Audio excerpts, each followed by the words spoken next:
সন্তু ভিতর সন্তু ভিতর সন্তু হচ্ছে। এবার আপনারা জল দেন। ভিতর মাত্র সন্তু ভিতর মাত্র সন্তু ভিতর মাত্র সন্তু। আপনি জল নেন, পরে দেওয়া জল দিবেন ভিতর করে ভিতর করে পরে দেওয়া জল দিতে হবে। হ্যাঁ হ্যালো, হ্যাঁ বল না কি হলো? বাজার সময় ডিস্টার্ব করছো? হ্যাঁ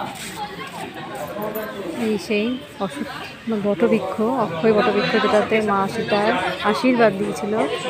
মা সীতা যখন তার শ্বশুরমশাইয়ের পিণ্ডদান করেছিল, একমাত্র বটবৃক্ষই সত্যি কথা বলেছিল, তাই এই বটবৃক্ষকে আশীর্বাদ দিয়েছিল। যখন খালি গাছের গোড়াটা খালি একবার দেখল, তখন থেকে এই বটবৃক্ষ কিন্তু অক্ষয় অবস্থায় আছে।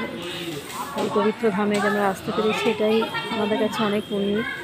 দেখুন বটবৃক্ষের শাখা প্রশাখা কোথায় বেরিয়েছে, দেখুন।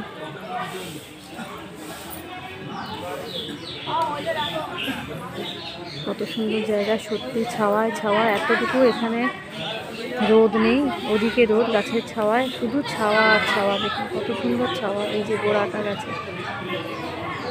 আমার শ্বশুর শাশুড়ি, আমার বাড়ির সবাই এখানে আজ পিণ্ডদান হলো, 3 জায়গায় পিণ্ডদান করা হলো।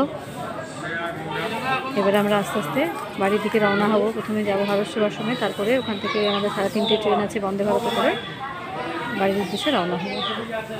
ভিডিওগুলো কেমন লাগছে আপনাদের অবশ্যই আমাকে জানাবেন। আজকের মতো ভিডিওটা এখানেই শেষ করছি।